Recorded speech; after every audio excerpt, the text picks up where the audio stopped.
Goeiedag julle by ons begeleide gebed. Ek lees vir jou Paulus se woorde hier in Romeine 8 vers 14. Want almal wat deur die Gees van God gelei word, die is kinders van God.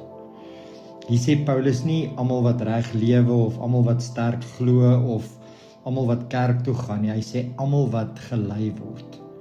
Nou hier's 'n verrassende waarheid vir ons almal. Die bewys dat jy 'n kind van God is nie jou beheer nie, die feit dat jy alles reg doen nie, maar dit gaan juis oor jou oorgee. In die oorspronklike Grieks dra hierdie woord gelei die gevoel van jy word aan die hand geneem soos 'n kind. Jy word nie gesleep nie, jy word nie gedwing nie, maar jy word begelei. Die Heilige Gees vra nie volmaaktheid nie, hy vra net jou openheid, dat jy toegang gee vir hom. En God se werk in jou lewe begin nie by jou krag nie, maar by jou bereidwilligheid om afhanklik te wees en oor te gee. So ek wil jou begelei in 'n geestelike oefening vandag. En as dit vir jou gemaklik is, sit jou voete plat op die grond. Of as jy lê plat en laat jou hande oop rus. Dis nou 'n teken van daai ontvanklikheid. Asem stadig in deur jou neus en asem saggies uit deur jou mond.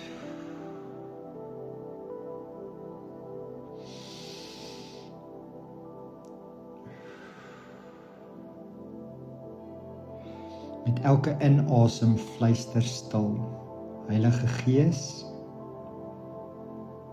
en uit lei my. Heilige Gees, lei my.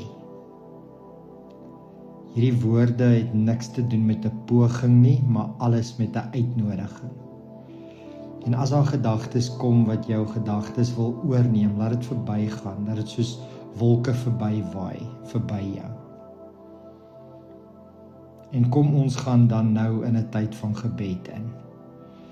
Heilige Gees, ons bring ook nou mense voor U wat onseker voel, wat besluite moet neem, wat moeg is vir selfdra en self probeer.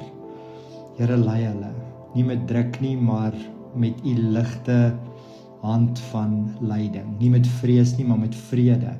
Mag hulle ontdek dat afhanklikheid nie swakheid is nie, maar 'n veilige plek van kindskap.